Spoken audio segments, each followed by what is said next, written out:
তো সিস্টেমটা কি ছিল যে আমরা কাপ বোতল কফি যখন সেল করব কাপ ফেরত দিলে 5 টাকা ফেরত দেব, বোতল যখন সেল করব পানি যখন সেল করব ফেরত দিলে 5 টাকা ফেরত দেব। তো এখন সেটা তোমরা আবার ফেস্টুনও লাগাইছো নাকি?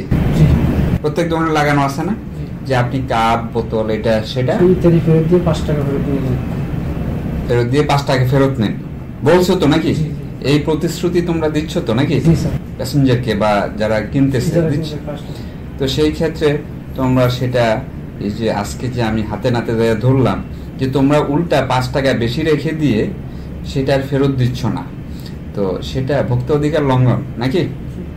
এই ভোক্তা অধিকার অনুযায়ী তোমাদের প্রত্যেককে 25,000 টাকা করে জরিমানা।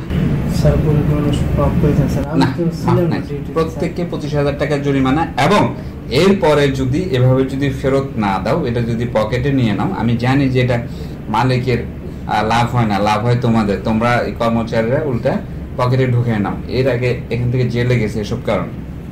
যদি এটা করো এরপরে জরিমানার পরিমাণ অনেক বেড়ে যাবে। ঠিক আছে, আজকে প্রত্যেকে 25,000 টাকা করে জরিমানা। ওকে, আল্লাহ হাফেজ।